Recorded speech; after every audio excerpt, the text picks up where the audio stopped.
오늘 아침 신문 시작합니다. 112 출동 시 일부 주민들의 반대로 경찰관이 아파트에 출입하지 못하고 있다는 기사 먼저 보겠습니다. 네, 한국경제입니다. 연 10만 건이 넘는 아파트 범죄를 예방하고 범인을 빨리 잡기 위해서 경찰관이 공동현관 마스터키를 확보할 수 있는 폴패스 보급 사업이 지난 4월부터 시행됐는데요. 도입 4개월이 지난 현재 전국의 폴패스 도입률은 46.5%로 절반에 못 미쳤습니다. 일부 입주민들이 사생활 보호와 집값 하락 등 근거 없는 이유로 반발하고 있기 때문인데요. 특히 사설 경호 시스템이 갖춰진 고급 아파트들은 폴패스 도입을 전면 거부하는 사례가 많다고 합니다. 경찰이 출동할 때마다 관리인이 문을 열어주기 때문에 굳이 폴패스가 필요 없다는 걸 이유로 들고 있는데요. 하지만 막상 출동 시 보안 요원이 입주민에게 보고해야 한다며 문을 바로 열어주지 않아 골든타임을 놓칠 때가 많다고 경찰들은 지적했습니다. 다음은 중앙일보입니다. 일자리가 줄고 집값이 껑충 뛰면서 30대 남성층을 중심으로 캥거루족 비중이 커지고 있다는 제목의 기사입니다. 통계청에 따르면 올 상반기 30대 남성의 그냥 쉬었음 인구는 18만 2천 명으로 지난 10년 이래 역대 최대인데요. 같은 기준 30대 여성의 1.6배 수준입니다.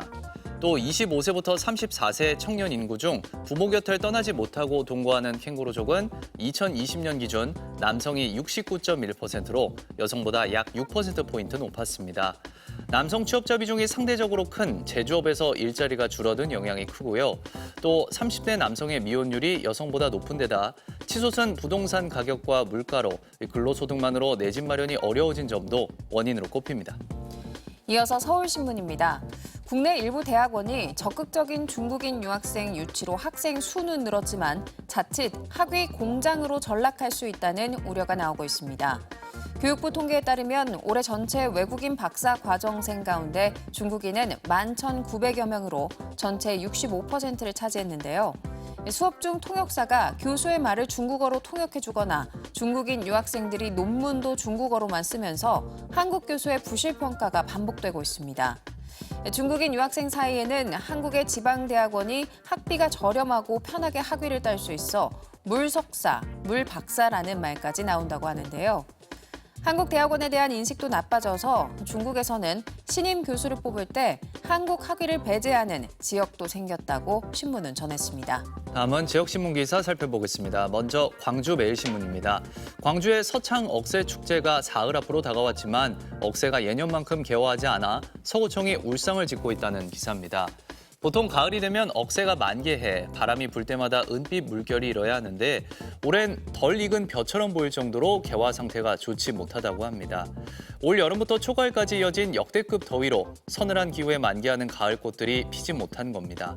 전남 신안군은 아스타 국화꽃이 피지 않아 지난달 말에 개최하려고 했던 퍼플섬 아스타꽃 축제를 취소했고요. 영광군과 한평군은 최근 꽃 없는 꽃축제라는 혹평 속에 축제를 마무리했다고 신문은 전했습니다. 끝으로 대구신문입니다.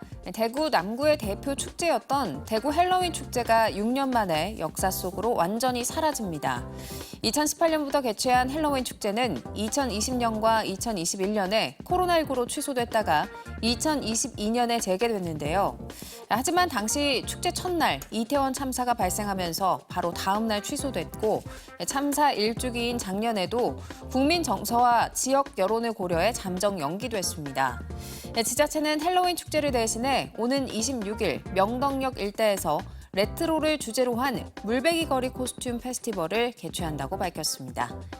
지금까지 오늘 아침 신문이었습니다.